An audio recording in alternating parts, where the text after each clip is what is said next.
Qui connaît Jenkins? Ok, c'est bien. Qui fait du Jenkins tous les jours? Qui n'aime pas Jenkins? C'est là-bas. Non, je déconne.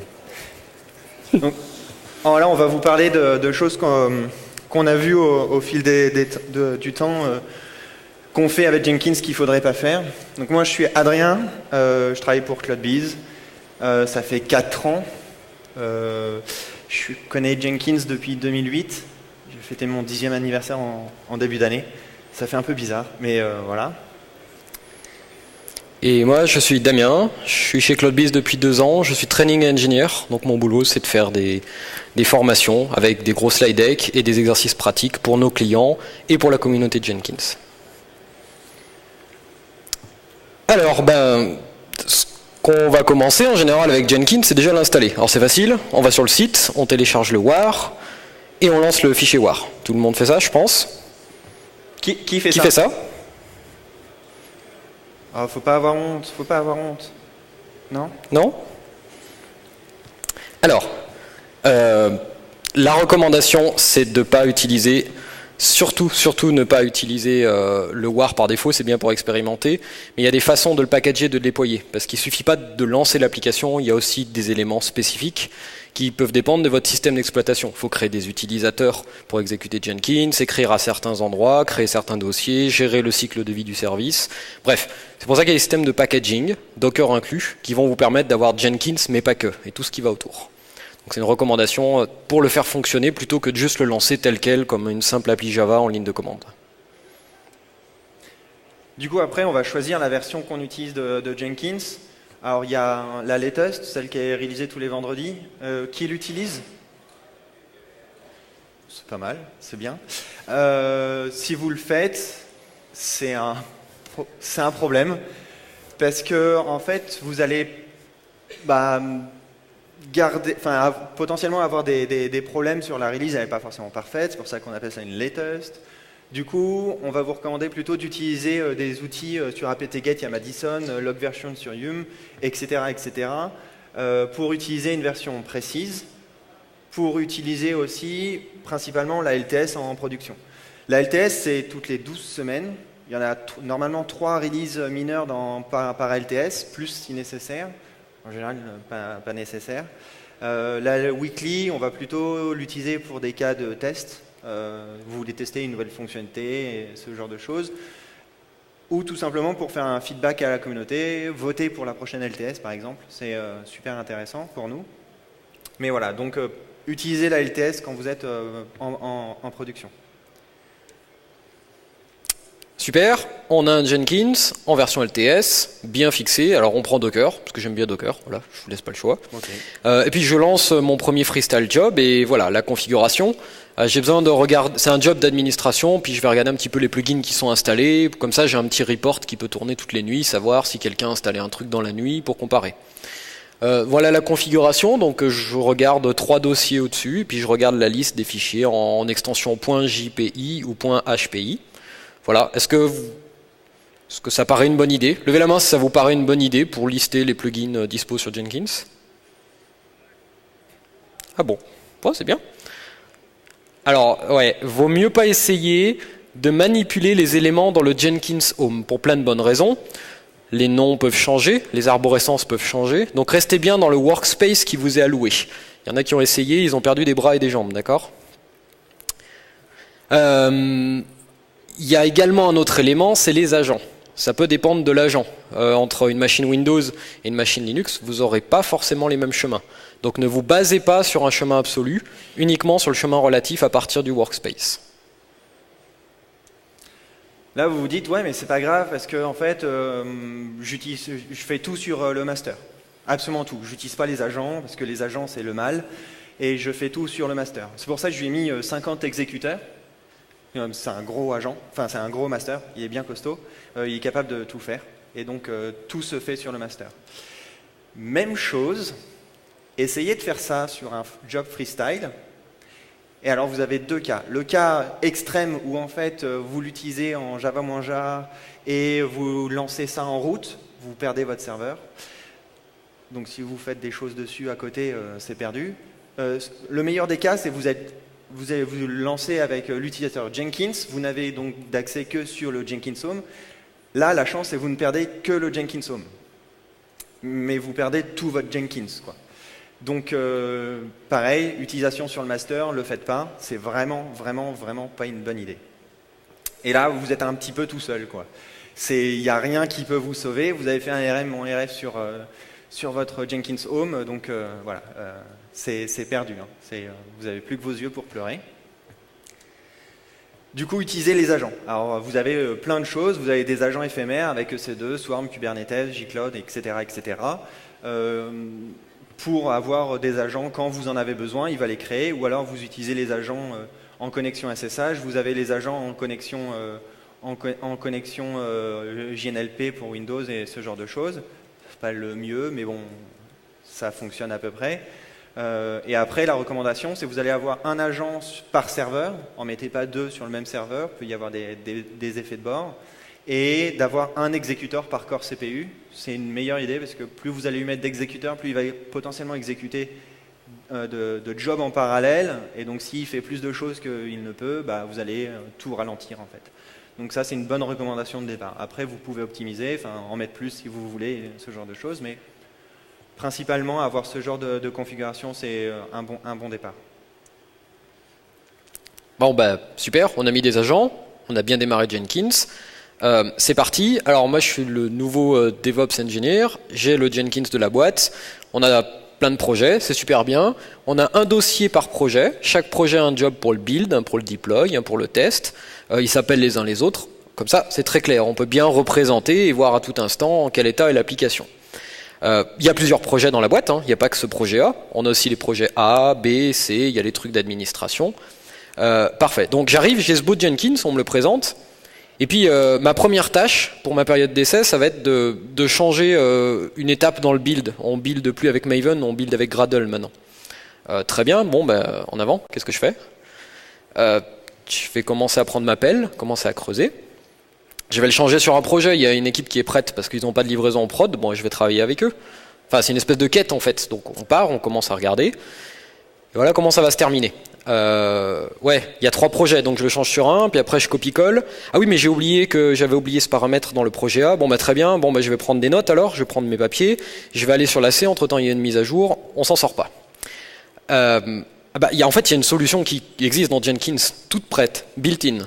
Si vous faites installer les plugins recommandés, vous avez accès à cette bête qu'est le pipeline. Alors, si vous ne connaissez pas le pipeline, est-ce que vous pouvez lever la main, s'il vous plaît? Ok, il y a quand même pas mal. Si vous n'utilisez pas le pipeline, mais des Freestyle ou Maven à la place aujourd'hui, levez la main. Il y a moins de mains levées. Juste Maven. Qui utilise encore des projets Maven? Il va falloir changer ça, très vite. Vraiment, vous allez avoir des problèmes d'ici la fin de l'année sinon. Vraiment. Le mainteneur du plugin Maven dit faites au moins des Freestyle avec des Maven, ou dans les pipelines, vous avez tout ce qu'il faut. Alors le pipeline. Je connais 2 mainteneurs sur ce plugin-là, et tous les 2, ils veulent le tuer. Donc voilà, changez, vite. Donc le pipeline, le pipeline ça peut être la solution pour les personnes qui font du Maven aujourd'hui. C'est la description du job, comment je compile mon application, donc la configuration du job de votre job Freestyle ou Maven. On la met dans un fichier texte, et ce fichier texte, il vit dans le dépôt de code, afin de suivre le cycle de vie du code. Alors il y a plusieurs types, il y a le pipeline simple, on lui dit voilà le dépôt, tu regardes cette branche ou ce change set. On va récupérer juste le fichier qui s'appelle Jenkins file, on va le parser, et hop, on va s'auto-configurer, exécuter le build. Ça c'est la version simple atomique. Mais en vrai, la plupart du temps, ce que vous voulez, c'est dire à Jenkins, voilà, c'est un job de type multi-branch, vous lui spécifiez l'endroit où se trouve votre code et vous le laissez se débrouiller. Pour chaque branche trouvée, avec un Jenkins file, il va créer un sous-job. Quand vous mergez ou vous supprimez des branches, il va se débrouiller pour enlever ces jobs, il va scanner régulièrement, ou il va scanner basé sur des événements. Et vous ne faites pas de branche, vous faites du trunk-based development où vous n'avez qu'une branche master, c'est pas grave, multi-branch quand même. Il va trouver la branche master avec Jenkins file et vous n'aurez qu'un seul job. L'idée de faire des branches, c'est que vous allez pouvoir créer des nouveaux concepts. Par exemple, je veux changer la configuration du job sans casser le flux normal. Je crée une branche, je modifie le Jenkins file, ça crée un deuxième job identique au précédent. On vérifie que le changement se passe bien, on fait une revue de code et on merge. via une pull request, merge request, une commande merge, ce que vous voulez. Et à ce moment-là, le travail est intégré dans la branche de code. Donc la configuration suit le cycle de vie du code. C'est ça le but du pipeline. On a l'organization scanning, alors ça c'est la version royale. Si vous utilisez GitHub, Bitbucket, GitLab devra arriver en septembre, peut-être. Au lieu de dire mon dépôt de code est là, c'est le niveau au-dessus. Mon organisation GitHub est là-bas. Je suis l'administrateur, je le pointe une fois avec le token de sécurité. Et après, Jenkins va scanner toute l'organisation, créer des multi-branches, donc des dossiers pour chaque projet, et il créera tous les projets avec toutes les branches. Alors la première fois, ça tatane un peu le Jenkins, mais après, vous n'avez plus rien à faire. Vous créez un nouveau projet, il est automatiquement créé parce qu'il y a un événement qui va arriver, dire à Jenkins, scanne tout. Vous avez du nouveau code qui arrive, ça va relancer tous les builds en question en disant scanne les changements et rebuild s'il y a besoin. Donc ça, c'est le pipeline, c'est l'avenir. C'est ce sur quoi Jenkins va. Et s'il faut investir une transition, je vous recommande vraiment d'aller dans cette direction parce que tous les efforts sont faits ici. Du coup, un petit peu de syntaxe, vous pouvez faire des if, des when, donc savoir je suis dans cette branche-là, je fais ça, ce genre de choses. Et il y a deux syntaxes, vous allez sûrement voir ça encore un moment. Il y a une syntaxe qui ressemble à du Groovy, qui s'en rapproche très fort si vous aimez programmer. C'est la syntaxe difficile mais présente historiquement. Notre conseil, c'est fait ce qu'on appelle du déclaratif. C'est un peu comme les YAML mais en Groovy avec des blocs. C'est très simple, on ne code pas, on décrit notre build. Donc évidemment, l'éventail des possibilités est limité. À un moment, vous allez peut-être faire des choses plus compliquées, vous aurez besoin de mettre du scripted. Mais pour 90% des cas, ça va rentrer avec juste le déclaratif. C'est simple et ça fonctionne et ça vous apportera beaucoup d'autres choses. Donc commencez avec cette syntaxe, elle est simple, elle se lit vite, elle se partage vite, et vous n'avez pas besoin d'apprendre un nouveau langage. Vous avez juste des mots-clés, il y a même un éditeur graphique.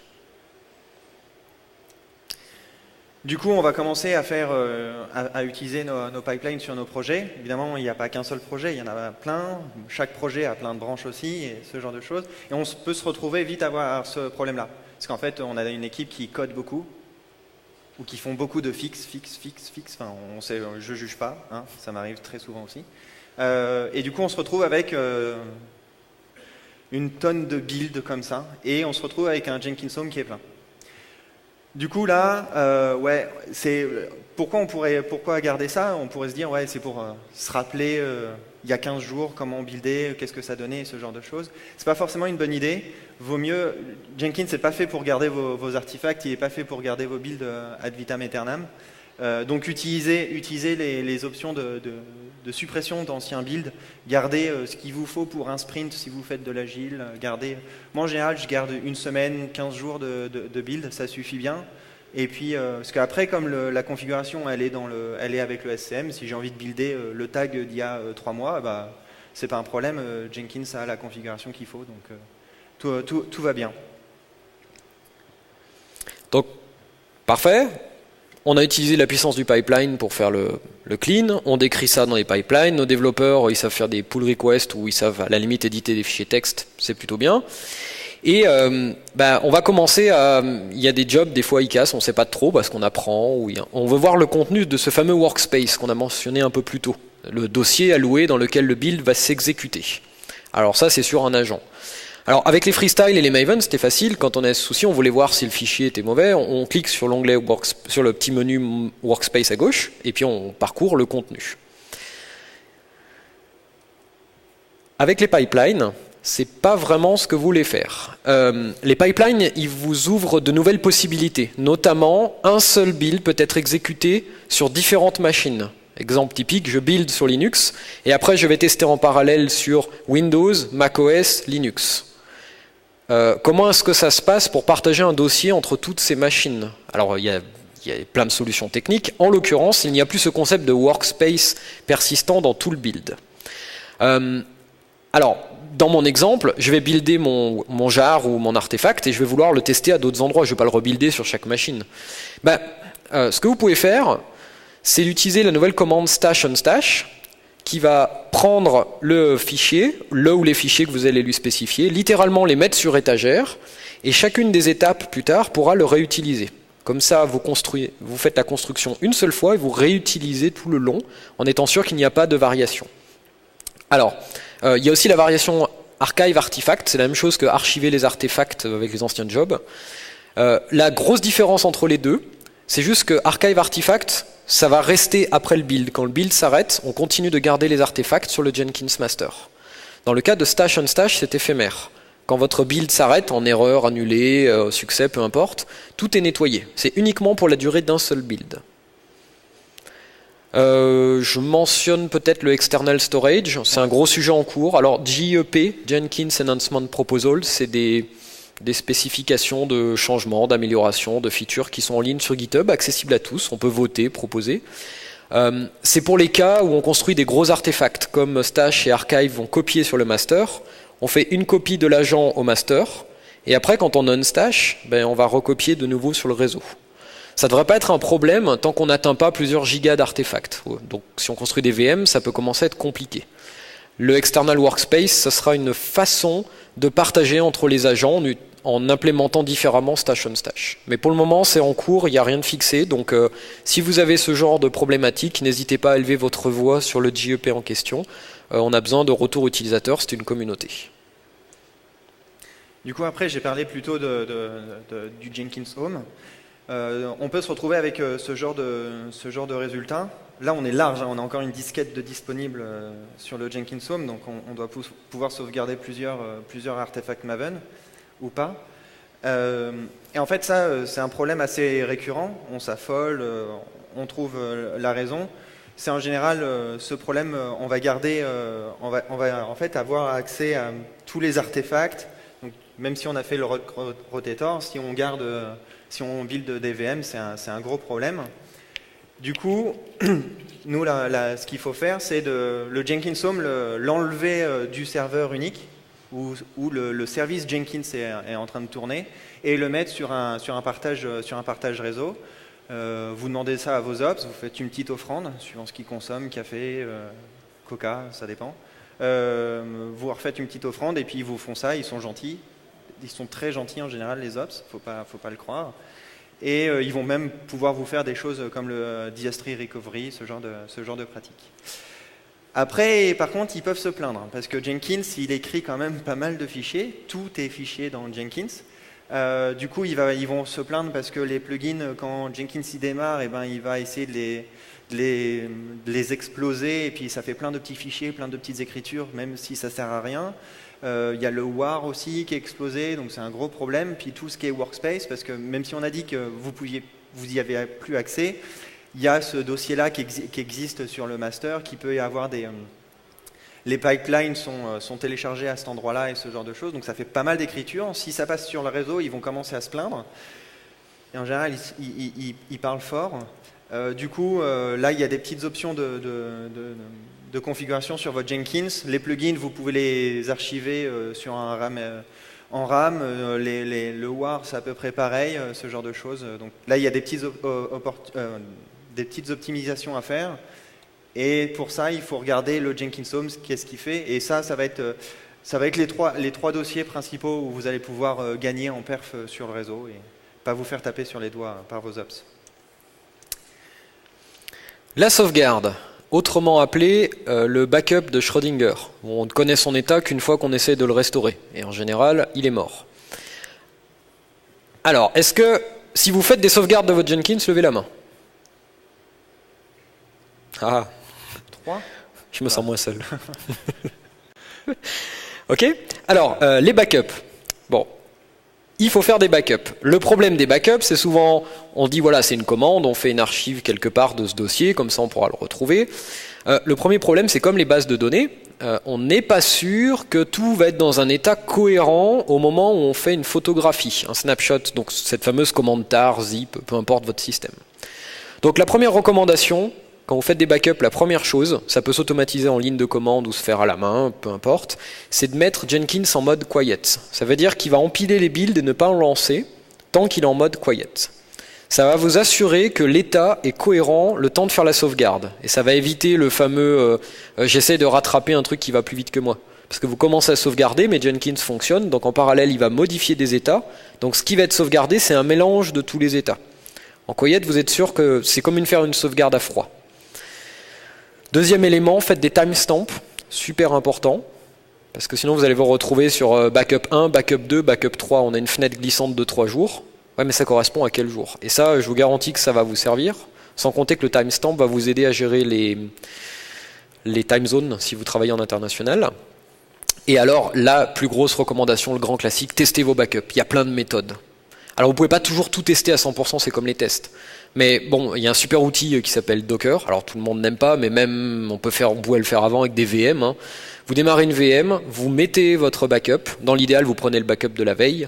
Et vous pouvez même avoir un job Jenkins qui chaque nuit démarre une VM, met la même config, les mêmes plugins, déploie le backup et vérifie que ça démarre bien sans problème. Alors après, il peut y avoir des histoires d'environnement, on ne peut pas tester si tous les jobs, mais déjà si ça démarre sans erreur, c'est déjà pas mal. Ça veut dire que votre backup et votre archive est prête à être restaurée. Donc déjà, vous perdez moins d'informations.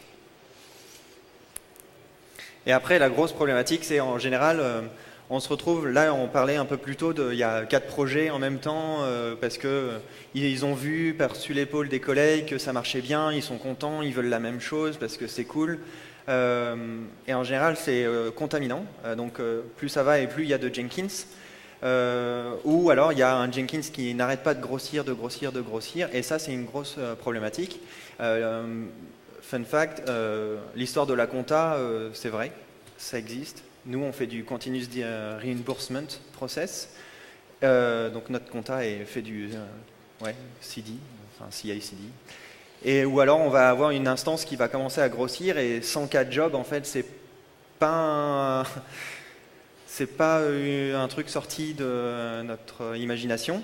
Moi, je suis au support, c'est des choses que je vois, plus souvent que vous pouvez imaginer.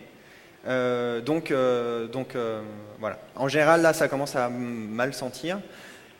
La recommandation, c'est tout simplement... après, on ne peut pas donner vraiment de chiffres, mais plus votre instance elle va être petite et plus elle va être rapide à démarrer. Donc si vous voulez installer un nouveau plugin, si vous voulez mettre à jour, ça va aller plus vite. Moins il y a de plugins sur une instance, plus ça va être facile à contrôler quels sont les plugins qui vont se marcher sur les pieds. Donc si vous avez une équipe qui fait du C et une équipe qui fait du Java, mettez-les sur deux Jenkins différents, ils vont très bien vivre comme ça, tout simplement parce qu'ils vont pas du tout utiliser, potentiellement pas du tout utiliser les mêmes plugins. Gradle, enfin Maven pour du C, C++, ils s'en fichent complètement, quoi. Ce genre de choses. Après, voilà, s'il y en a un qui fait des bêtises, qui met un plugin qui crache complètement le master, bah c'est pas un problème parce que les autres équipes sont pas impactées. Donc limiter la taille de vos masters, ça va améliorer la vie des équipes. Donc on avait dit au début, on fait 10, on a rempli le contrat, mais on a encore du temps, puis on a encore plein de choses à vous raconter. Donc on va continuer. Alors, mon Jenkins, c'est une version 1.596, bon pas de problème. Vous m'avez dit la LTS, j'ai regardé, j'ai mis la LTS 1.609.1. C'est bon, il ne va pas y avoir de problème. La dernière, c'est laquelle déjà? Ah oui, 2.121.1. Ouais, mais ça marche. Ça marche, je n'y touche pas. Parce que si je le touche, je vais me faire prendre par toutes les équipes. S'il y a le moindre truc qui ne va pas, il va y avoir des plugins. Et plus en plus le temps passe, et moins on va avoir de chance que ça marche du premier coup. Alors, si c'est ça, on a un problème, parce que c'est de l'intégration continue qu'on fait. L'intégration continue, l'idée est de dire tout changement est un non-événement. Donc il faut mettre à jour. Alors, premièrement, si vous êtes fixé sur une LTS, vous avez des micro-versions qui sont pour les mises à jour de sécurité. Par exemple, je vous ai dit, actuellement on est en 2.121.1. Dans lundi, on sera en 2.121.2. Donc le troisième digit indique une mise à jour de sécurité. Ça ne veut pas dire que c'est stable fonctionnellement, parce que des fois, pour corriger un problème de sécurité, il faut enlever certaines fonctions. Mais vous avez une confiance suffisante pour faire ces mises à jour assez souvent. Même chose pour les plugins, il peut y avoir des mises à jour de sécurité sur les plugins. Et même chose pour la JVM, le OpenJDK en dessous. Et puis pour votre OS en général, en fait, c'est une tactique qui est... plus vous allez attendre pour faire une mise à jour, plus vous allez miner de bindcons sur votre Jenkins sans vous en rendre compte. Rigolez pas, Jenkins s'est fait hacker l'année dernière, et ça arrive à tout le monde. En particulier, ça arrive très souvent dans les banques, dans les réseaux sécurisés et fermés, qui ne changent pas, parce que le plus gros adversaire, c'est les gens qui travaillent, qui se sont fait refiler des virus. C'est ce qui arrive le plus souvent. Donc faites les mises à jour. La règle du pouce qu'on donne, CloudBees pour notre version Enterprise, on propose une grosse mise à jour mensuelle. ce qui permet d'avoir une espèce de balance entre changer trop souvent, mais garder de la stabilité fonctionnelle. Tous les mois, si vous travaillez à faire une mise à jour et que vous avez des environnements de staging pour tester, et que vous travaillez avec vos équipes de développement, vous aurez quasiment pas de problème, parce qu'à chaque fois, ça sera des petits pas. Il vaut mieux plein de petits sauts et de petites briques, plutôt qu'une espèce de gros mur à prendre. Alors il faut peut-être le prendre une première fois, mais si vous habituez à ça, faire de l'intégration continue pour un outil d'intégration continue, vous commencez à vous appliquer vous-même ce que vous prescrivez aux développeurs. Du coup, on met à jour. On fait des mises à jour quand il y a une nouvelle version, quand il y a une nouvelle LTS, quand il y a une security fix sur une LTS, c'est vachement intéressant. On le fait la même chose sur les plugins, et on se rend compte qu'il y a un plugin qui ne fonctionne pas. Et là, on va sur le plugin manager de Jenkins et on voit le rollback, ou je ne sais même plus le nom parce qu'il ne faut pas l'utiliser. Enfin bref, vous voyez ça et vous cliquez dessus et il met la version qu'il y avait précédemment d'installer. Ça, en général, ça se passe très mal pour la simple et bonne raison que les plugins peuvent changer de format de stockage de leur configuration. Ils ont un système pour monter de version, pour prendre l'ancienne version, faire leur petite magouille pour que la nouvelle version comprenne ce qu'il y avait de configuré. Le problème, c'est qu'il n'y a pas de machine arrière. Et si pendant l'upgrade, ça s'est suffisamment bien passé pour que ce changement de configuration se fasse, l'ancienne version ne va pas comprendre et du coup vous perdez toute votre configuration et là vous ne comprenez pas, vous n'avez plus aucun job dans votre Jenkins. Pourtant ils sont là sur le file system, mais Jenkins ne les voit pas, ce qui ne sait pas les lire. Donc le faites pas, mais parce que vous nous avez écouté plus tôt, vous avez fait des backups, parce que vous les avez testés, vous savez qu'ils sont bons et du coup vous en sortez super bien parce que vous utilisez votre backup, vous ne faites pas de rollback, que des backups et du coup, hop, ni vu ni connu, vous avez votre Jenkins qui est debout, qui tourne et tout se passe super bien, quoi. Alors, moi j'ai les développeurs, ils font ça tout bien, ils utilisent bien les pipelines et ils ont une demande quand même, c'est quand les jobs se passent bien, ils sont énervés par cette petite balle bleue en bas. Et comme la maman d'Adrien nous le dit toujours, le vert c'est très bon pour la santé. Du coup, on installe Greenball plugin. Qui connaît Greenball plugin ? Alors pour l'anecdote, la boule bleue vient des feux de circulation japonais, selon une légende urbaine, de l'intégration des daltoniens, selon une autre légende urbaine. Ouais. Si vous en avez d'autres à inventer, n'hésitez pas, on est à l'écoute, c'est toujours marrant. Alors, je vous le donne, Émile. En fait, n'installez pas ce plugin, déjà parce qu'il a des problèmes de perf, il va vous embêter, puis si c'est pour un changement, autant changer et utiliser Blue Ocean. Blue Ocean, c'est une nouvelle expérience utilisateur, ce qui inclut une nouvelle interface graphique écrite en React.js, qui est orientée développeur. Le but, c'est de repenser la consommation de Jenkins. Je suis un développeur, je vais dans Jenkins, qu'est-ce que je veux faire ? Je ne veux pas avoir plein d'options partout ou une balle bleue. Je veux savoir si mon job il est en fonction ou non, quel est son état, et s'il est planté, où est-ce qu'il est planté pour que je puisse résoudre le problème et itérer. Le reste, c'est pas un problème. Alors ça c'est des petits schémas, vous avez une page d'accueil où il y a beaucoup de choses, les projets sur lesquels vous avez commité récemment sont présents, vous avez des favoris, vous pouvez voir vos projets, donc Jenkins devient une collection de pipelines, voilà pourquoi on vous invite à faire des pipelines, parce que c'est le first class citizen, et alors il y a des petits écrans, vas-y on voit. Pour chaque projet, vous pouvez voir l'activité, vous vous souvenez ce petit menu illisible en bas à gauche qui vous disait les derniers, sauf que là c'est au niveau de votre projet. Donc vous avez toutes les branches qui peuvent être présentes. Maintenant, on peut filtrer par branche, on ne peut voir que les pull requests, etc. On ne peut voir que les branches du dépôt, on peut voir que la branche master. Et on a tous les états en une seule vue. Et on va pouvoir relancer les builds, voir leur état, aller voir les détails. Donc en avant. Et c'est vert quand c'est bon, hein. C'est pas bleu. Donc il n'y a pas de problème. Ah bah oui. Ah bah j'étais trop vite. Donc, vous voyez les parfait. Branches. Il y a le latest message, c'est le commit message. Donc ça peut être super intéressant aussi pour savoir pourquoi. Et après, pour chaque détail, vous allez pouvoir visualiser votre pipeline en détail. Donc au lieu d'avoir une espèce de gros log énorme, vous allez pouvoir uniquement vous focaliser sur l'étape du pipeline qui vous intéresse. Vous avez accès aux tests, aux artefacts. Vous pouvez vraiment voir l'état en un seul coup d'œil. Et alors quand le job y pète, c'est des petites choses très simples, mais vous allez directement être positionné sur la ligne Parce qu'avant, comment est-ce qu'on faisait avant? Moi, je me souviens de l'époque où j'allais dans le freestyle, je voyais que mon job était cassé, où j'avais reçu l'email, j'y vais, je clique sur console, puis je scroll, jusqu'à voir l'erreur, et puis je vois que l'erreur me renvoie à un autre endroit, etc., etc. Il y a même quand les tests pètent, il y a une petite notification, et il vous affiche le nom du test, si c'est supporté en JUnit, ou XUnit, ou PUnit, ou ce que vous voulez. Donc vous avez tous les éléments pour que, en tant que développeur, vous avez juste besoin du strict minimum d'informations. Parce que quand vous allez dans Jenkins, c'est parce que quelque chose se passe mal dans votre intégration continue. Sinon, vous n'avez pas de raison d'y aller normalement. Ça, c'est Blue Ocean. Donc c'est un plugin, vous l'installez, qui va installer plein de plugins, et ça s'installe à côté de l'ancienne interface. Vous pouvez avoir les deux qui cohabitent, vous n'êtes pas obligé de vous forcer à Blue Ocean, et vous pouvez revenir en arrière à tout moment. Donc il n'y a pas de raison de ne pas l'installer, et ça vous aidera énormément pour les pipelines, pour la configuration, pour l'édition graphique des pipelines, etc.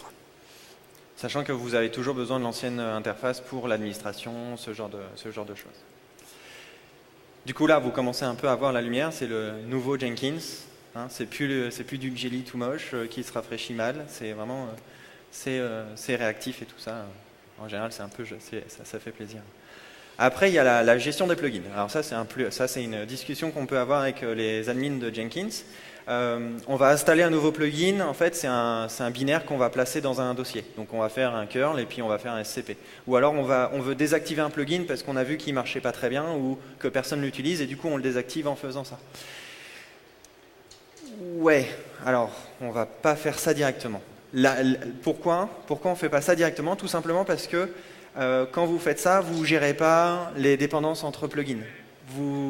Si vous avez un plugin qui nécessite un autre plugin, une directe dépendance, mais qui n'est pas dans la bonne version, installée sur votre master, ce genre de choses.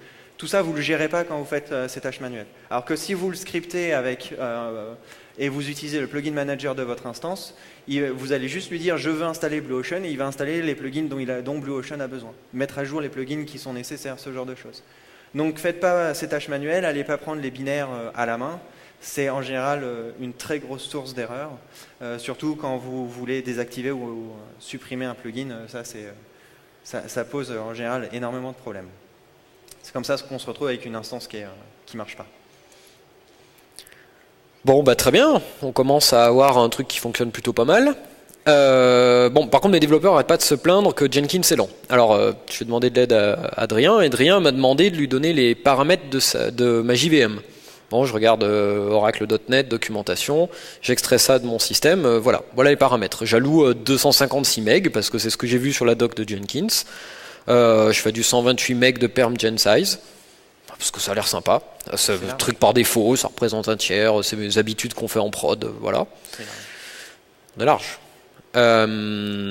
Alors, pour ça, si vous avez des problèmes de lenteur, en particulier avec le tuning de la JVM, alors déjà, selon les versions de Java, ça change, ça peut être très compliqué. Le perm gen size est un bon exemple, ça n'existe plus à partir de Java. Je suis nul en Java, donc en général, je lis l'article. On vous recommande cet article par Sam Van Hort, qui est un des gros mainteneurs de la partie Java, qui va vous expliquer. Alors c'est un gros pavé, mais super abordable. Je suis vraiment nul en Java et j'adore l'utiliser, parce qu'il vous explique comment aller mesurer quelle information d'abord dans votre JVM en fonctionnement. Vous avez un graphe qui vous permet de visualiser les passages de garbage collecting et les éléments qui peuvent faire sentir qu'il y a un problème. Et après, il vous montre sur des cas concrets, sur des petites instances Jenkins et des énormes instances, quels sont les deux cas d'usage, quels sont les diagnostics, comment on change et comment on vérifie grâce à la mesure et à l'observabilité initiale que le changement qu'on a fait améliore bien. Et alors il vous donne des paramètres pour toutes les versions de Java avec des règles en fonction de la quantité de mémoire allouée. C'est une bible. C'est vraiment une bible et c'est super bien expliqué. Donc je vous recommande ce point d'entrée. Et après, si vous êtes beaucoup plus avancé que ça, il vous donne des accès aux documentations officielles de la JVM, du fonctionnement de Jenkins. Donc vous pouvez aller encore plus loin. La grosse raison, c'est que les pipelines, c'est du code. Et le code, il est parsé sur le master avant d'exécuter des tâches sur les agents. Donc si vous avez la super bonne idée de charger un POM XML en mémoire, rigolez pas, il y en a qui le font. Et puis un POM XML qui fait 4 mégas, oui ça arrive malheureusement, et il y a 10 000 builds en simultané, donc faites le calcul, il va commencer à falloir avoir beaucoup de mémoire, même si c'est optimisé dans la gestion. Donc voilà, la super bible pour la gestion de la mémoire, c'est le premier élément pour avoir un Jenkins qui carbure. Le deuxième, voyez Jenkins Master comme une base de données. Autant la fonction de build avec les agents, elle scale très bien, on rajoute des agents, ou on fait grossir les agents, ou les deux. Autant la partie mémoire du master, elle est compliquée. Et encore plus parce qu'on fait beaucoup de lecture, écriture, fichier. Et alors ça, c'est le truc qui scale le moins bien. Alors, la recommandation, on vous a parlé de partage. NFS, c'est un bon début. Ça vous permet d'avoir plein de fonctions, de l'espace disque. Si vous pouvez vous permettre d'avoir des disques de plus en plus rapides, voire même des SSD, alors deux recommandations, des SSD dans vos baies de stockage ou des SSD sur votre serveur, là votre Jenkins il va carburer. Vous pouvez le mesurer avec les métriques. Et en général, SSD plus tuning JVM, vous ne reconnaîtrez plus votre Jenkins. Il va redémarrer en 10 secondes et ça va patater. Après, les grosses problématiques qu'on peut avoir, c'est se dire que l'administrateur de Jenkins, en fait, c'est quelqu'un qu'on a mis là parce qu'on n'aimait pas ce qu'il faisait avant. C'est arrivé, malheureusement. La problématique, c'est que l'administrateur de Jenkins, il va avoir énormément il a besoin d'avoir accès à la machine sur laquelle le Jenkins y tourne. Donc, en fait, là, c'est pour un message pour les ops. Privez pas l'administrateur Jenkins de son accès au Jenkins, tout simplement parce qu'il a besoin de récupérer des logs, il a besoin de récupérer, d'utiliser des backups. Ça va minimiser son interaction avec l'équipe Ops, arrêter d'ouvrir des tickets, ce genre de choses, pour des choses aussi triviales que l'administrateur est censé faire assez rapidement. Donc ça, voilà, avoir accès à la machine, c'est malgré tout quelque chose qu'il faut avoir. Ne serait-ce que pour les logs, pour les out of memory, les heaps, ce genre de choses, voilà, diagnostiquer, changer les paramètres de JVM, voilà, ça c'est vachement intéressant, c'est vraiment une très grosse recommandation qu'on peut avoir pour vous. Donc si vous ne l'avez pas et que vous êtes Jenkins Administrator, demandez-le vite. Si c'est installé avec des paquets, il y a déjà un utilisateur Jenkins qui n'a accès que au Jenkins Home. Vous pouvez très bien avoir accès juste à ça et voilà, donc il n'y a pas forcément de raison pour vous priver de cet accès. Surtout que Jenkins est un orchestrateur de tâches. Les développeurs trouveront un moyen d'exécuter les tâches sur la machine. Ça ne sera juste pas interactif, mais il pourra faire les mêmes actions. Donc l'argumentation de sécurité ne tient pas dans ce cas-là. Jenkins REST API. Alors REST avec des guillemets, mais il y a une API. Moi je suis pas du tout un développeur Java ou Groovy. Je fais beaucoup de choses en Bash ou en système. Je configure tout en Bash pour Jenkins, entièrement. Notamment, on peut faire des curls. Alors il y a aussi des bindings en Python, en Ruby, qui fonctionnent toujours, et en Java bien sûr. Si vous voulez faire une appli qui va dialoguer avec Jenkins, vous pouvez tout faire, vraiment tout faire. C'est bien pratique. Vous pouvez même l'avoir avec les sorties en JSON. Alors par contre, soyez prudents, parce que il y a certaines requêtes, elles sont pas très bien, elles se protègent pas très bien, et vous pouvez faire tomber un Jenkins en faisant un simple get au bon endroit, en listant, je sais pas, l'historique de tous les builds, de tous les jobs en même temps, exécutés depuis un an par exemple. Donc si vous êtes dans ces cas d'usage, ou si un jour vous arrivez dans ces cas d'usage, ne faites pas un curl get sur votre instance Jenkins juste pour tester, ou alors faites-le sur une instance isolée. Et lisez bien les docs, il y en a des embarqués dans votre instance et il y en a aussi sur jenkins.io qui sont assez complètes. Et il y a beaucoup de paramètres qui vont vous permettre de filtrer et de diminuer le nombre de résultats afin de paginer. Vraiment, ça c'est un grand classique quand on commence à faire, on fait tomber Jenkins sur les premières requêtes. C'est pas idéal, je sais, mais voilà, c'est une très très bonne recommandation à suivre. Après, en ce moment, il y a 3 projets principaux qui existent dans la communauté de Jenkins. Donc c'est pas du Jenkins pur, c'est un peu à côté. Il y a le Jenkins X, qui est pour tout le monde, hein, il n'y a pas de crainte à avoir. Jenkins Essentials et Configuration as Code. Configuration as Code, il y a Nicolas Deloff qui a fait une présentation ce matin. Si vous n'y étiez pas, je vous invite à voir la vidéo. C'est vraiment super intéressant. C'est en fait la façon de décrire avec un fichier YAML les configurations de base de votre instance. On a vu qu'avec Pipeline, avec Jenkins File, vous êtes capable de configurer votre job, expliquer comment le job doit s'exécuter.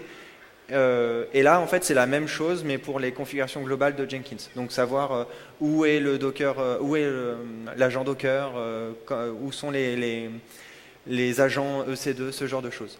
Jenkins Essentials, en fait, c'est tout simplement avoir un Jenkins qui sera avec un nombre de plugins prédéfinis Et l'idée, c'est qu'il sera connecté à une instance principale. Donc, vous avez un Jenkins chez vous, et il communiquera avec un back-end qui poussera des mises à jour de manière automatique sur le core, mais aussi sur les plugins. Donc, vous serez en gros sur les branches master de chaque plugin, de Jenkins Core aussi. Donc, en théorie, ça se passera bien, en théorie. Après, Jenkins X, c'est en fait utiliser Kubernetes pour avoir votre Jenkins, avoir des Jenkins par équipe, parce que vous allez brancher un Jenkins par projet. Vous allez pouvoir aussi mapper votre projet, le faire monter pour chaque pull request ou chaque branche, par exemple, avoir un environnement de test de cette pull request. Par contre, là, c'est uniquement avec du Kubernetes. Donc, si vous n'avez pas de Kubernetes, que vous ne voulez pas en entendre parler, c'est pas forcément fait pour vous. Et pareil, en fait, l'idée, tout simplement, c'est de utiliser Jenkins sans avoir à interagir avec Jenkins. Donc, c'est un peu plutôt intéressant quand on n'a pas BlueOcean. Voilà. Je ne dis pas que l'interface graphique est nulle. Je le pense très fort. Il y a un moment, il faut bien se poser aussi la question. Faut bien que là, si le CI/CD est sur votre chemin critique pour votre capacité à délivrer du logiciel et de la valeur, il y a un moment, c'est bien d'avoir l'outil open source, mais c'est bien aussi de payer des gens pour faire le support.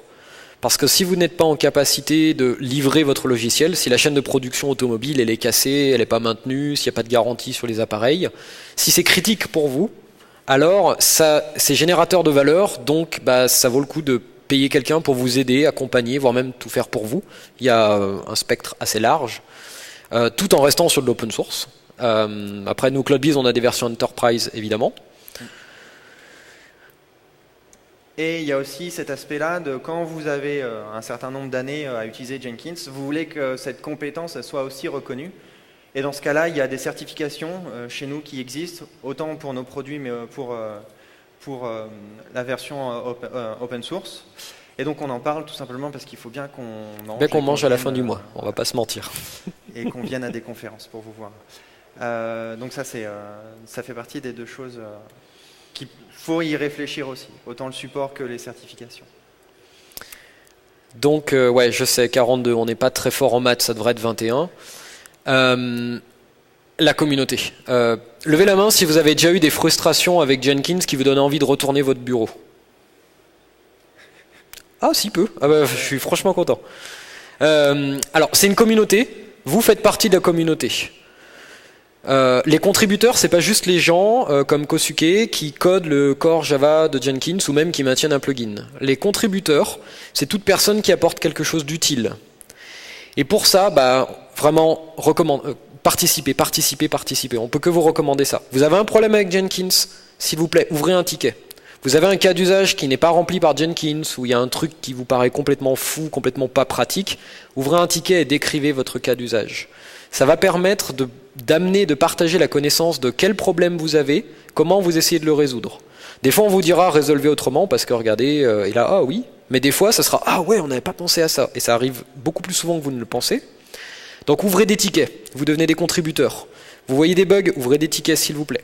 N'hésitez pas à poser des questions. Il y a un chan IRC, il y a des mailing lists, il y a des meet-up près de chez vous, enfin il y a plein de choses. Votez pour le choix des LTS. Si vous avez des environnements de staging et que vous aimez bien, essayez de vous mettre à jour souvent. Testez les release candidates des LTS toutes les 12 semaines, pardon. Et vous pouvez voter en disant on a installé la nouvelle qui va bientôt être LTS, on n'a pas eu de problème. Ou au contraire, stop, arrêtez tout, c'est catastrophique, ça a tout cassé sur notre instance de test, il faut corriger. Il ne faut pas réaliser dans cet état-là. Vous pouvez participer sur la doc Jenkins.io. Alors, c'est pas hyper visible, mais vous allez sur le site jenkins.io, vous allez dans n'importe quelle page. Si vous allez tout en bas, il y a un lien Improve this page. Et là, quand vous cliquez, ça vous ouvre directement GitHub avec un fork tout prêt sur votre compte GitHub. C'est la seule condition. Et vous modifiez le contenu de la page en direct et vous pouvez proposer les changements. Donc ça peut être corriger une erreur, mettre quelque chose à jour, si c'est dans la doc, mais évidemment contribuer des quick start et ce genre d'éléments. Le lien ici, quand vous aurez les slides, je vous recommande d'aller le lire. C'est un petit article de blog super bien conçu qui vous dit en fonction du temps que vous avez à consacrer, entre 1 minute et 1 an, et tout le spectre, quel type de contribution vous pouvez faire pour la communauté. Encore une fois, contribuer au minimum en élevant votre voix et en vous exprimant. C'est extrêmement important, c'est votre outil, c'est pas notre outil. Et même les typos sur la documentation, c'est vraiment super important pour les exemples de pipeline, ce genre de choses. Parce que si vous copiez-collez et que ça ne fonctionne pas, vous n'êtes pas le premier à le voir et ce genre de choses. Donc voilà, les typos, ce genre de choses, il faut vraiment pas hésiter.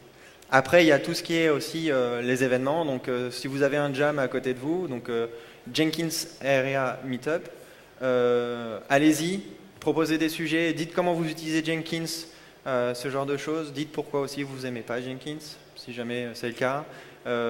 Après, il y a 2 conférences, donc la semaine prochaine à Paris, il y a le Jenkins User Conference, mais la plus grosse, ça va être en fin d'année en France, pour la première fois, le Jenkins World. Alors, c'est pas son vrai nom, c'est DevOps World, Pipe Jenkins World. Voilà, c'est ça. Marketing. Et du coup, venez si vous voulez apprendre sur Jenkins. Le CFP est fermé maintenant, le choix est en cours. Moi, j'ai participé à la relecture des sujets. Va y avoir du très gros sujet. Il y a des gens qui font des sacrées choses. Donc, venez, ça va être super intéressant. Et puis, c'est aussi un bon moyen pour rencontrer des contributeurs. Pour voir Kosuke, prendre une photo avec le butler, par exemple. Ce genre vous avez des trainings Jenkins open source et CloudBees si vous l'utilisez, mais surtout open source sur les pipelines à différents niveaux qui vont être donnés pendant 2 jours. Après, il y a 2 jours de conférence. Vous avez un pass gratuit pour tenter votre chance à la certification aussi. Donc vous avez accès à pas mal d'éléments, en plus de la plage à Nice et du soleil à ce moment-là. En octobre, c'est bon.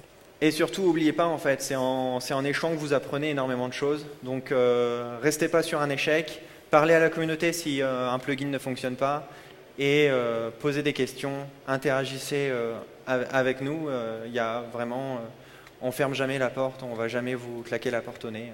Voilà. Donc, n'hésitez pas. Et surtout, si vous avez vu un des exemples dans cette conférence et vous êtes dit « Ah mince, on fait ça », c'est pas grave, ne culpabilisez pas. Vous n'êtes pas mauvais, il n'y a pas des gens mauvais dans votre organisation. Parce qu'aujourd'hui, si vous l'avez fait, c'est que ça vous apporte de la valeur. Ce qu'on vous donne, c'est des pistes d'amélioration. Donc vous pouvez aller au-devant de graves problèmes, ou peut-être pas, mais ne culpabilisez pas, c'est pas grave. Voyez ça vraiment comme des pistes d'amélioration. C'est important. Il y a plein de choses que je faisais il y a 10 ans. Qu'on fait toujours ? Ouais, il ne faut pas le dire, ça. Ah. Merci à vous. Si vous avez des questions, maintenant... Ah oui. Petit challenge. Ouais, petit challenge. Alors. Donc, vous avez vu dans la présentation, j'ai glissé des gifs. Et j'ai essayé de me tenir à l'ordre chronologique des films Star Wars. Il y a une erreur. Si vous êtes capable de me dire en 3 minutes qui nous reste quelle est l'erreur, vous avez un t-shirt comme ça. 9, pas le sien, hein, 9. Vous voulez pas de t-shirt ? Vous pouvez tenter votre chance au pire. Vous pouvez, dans le doute, vous pouvez très bien trouver. Vous avez déjà tous le t-shirt Jenkins Master ? Allez, il y en a tout un sac. Plus, tentez votre chance. Ouais. Le dernier ? Le dernier gif ? Ouais, celui-là, il n'est pas dans l'ordre, c'est vrai aussi. Quelle taille il te faut ? Ah non. Non. Ah ouais, mais non. Il est bien dans l'ordre, c'est bon. Il est bien dans l'ordre. Mais c'est pas grave, t'as quand même droit à un t-shirt, hein, on a des t-shirts. Ouais, voilà. Ouais. L'image avec quoi ? Avec Chewbacca ? Non, ça vient de Han Solo. Non, c'est avec Han Solo, donc il est encore dans le bon ordre. Parce que c'est avant les 4. C'est après Rogue One. Enfin, j'ai décidé que c'était après Rogue One, mais avant... on leur a dit que ni toi ni moi n'avons vu Solo encore. Ouais, on n'a pas vu Solo. Le premier qui spoil, je récupère le t-shirt. Bon, allez, un t-shirt là. Quelle taille il te faut ? Un M ? Vas-y, encore. On a 1 minute, ouais. Pardon.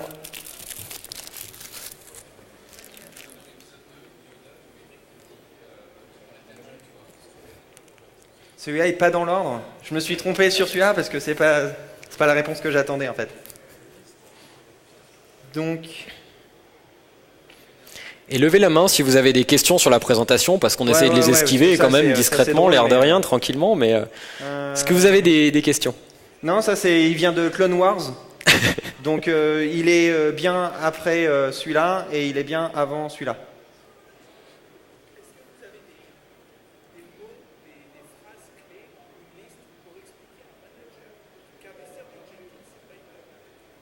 C'est quoi c'est pas une perte de temps. Notre problème, c'est qu'on a un Jenkins, il a fait du design qui va, et après, il peut changer la voiture.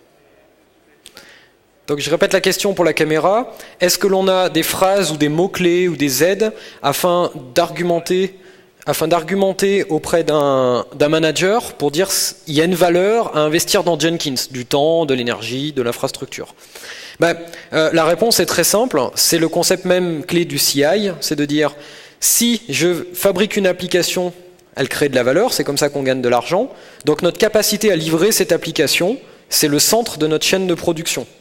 Tu peux faire la métaphore de la chaîne de production pour les voitures. Et ça le manager, il ne peut pas aller à l'encontre de ça. Si on arrête la chaîne de production, on ne peut plus fabriquer. C'est aussi simple que ça. Jenkins, c'est la chaîne de production. Moi, je suis plus Chaos Monkey. Je te dirais, arrête ton Jenkins et si tu es capable de mettre en production, c'est que tu n'en as pas besoin. Bonne remarque. Et t'attends de voir en combien de temps il t'envoie un mail pour te dire que de faire tes valises. Mais attends juste un petit peu moins que ça. Remets-le en marche avant. Sinon, Martin Fowler a écrit un très très très très long article sur l'intégration continue, le déploiement continu et la livraison continue. Il y a énormément d'arguments parce que ce n'est pas que technique. C'est en général sur la création de valeur. Enfin, moi, c'est une de mes bibles et je l'utilise souvent pour négocier au niveau aussi. Est-ce qu'il y a des questions, des propositions de GIF anachroniques?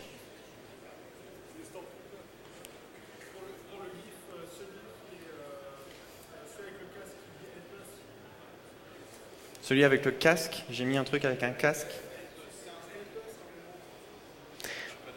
Alors c'est à la fin de Rogue One, c'est juste quand Dark Vador il essaie d'aller récupérer et qu'il les poursuit et que le gars, ils ont fermé, il a donné les plans là par le petit trou, puis après il fait ah. C'est techniquement après ça. Donc c'est bien après celui-là, avant le 4. Et c'est bien avant l'épisode 4. Non, en fait la bonne réponse c'était, je l'avais juste là. Mais tu pourras venir chercher ton t-shirt. Celui-là et celui-là ils sont du... Non. Avant-dernier, on me dit, dans l'oreillette. C'est celui-là et celui-là, en fait, ils sont du même film, mais là, il essaye de s'échapper et là, il revoit Leia pour la première fois depuis qu'ils se sont séparés. Voilà. Vous pourrez venir prendre votre t-shirt tous les deux aussi. C'était compliqué, mais il y aura un t-shirt là aussi, il y en a deux là. On a fini, venez nous voir à la fin. Pour les questions, non Nicolas, on ne répondra pas à tes questions. Pas de questions Nicolas. Merci à vous.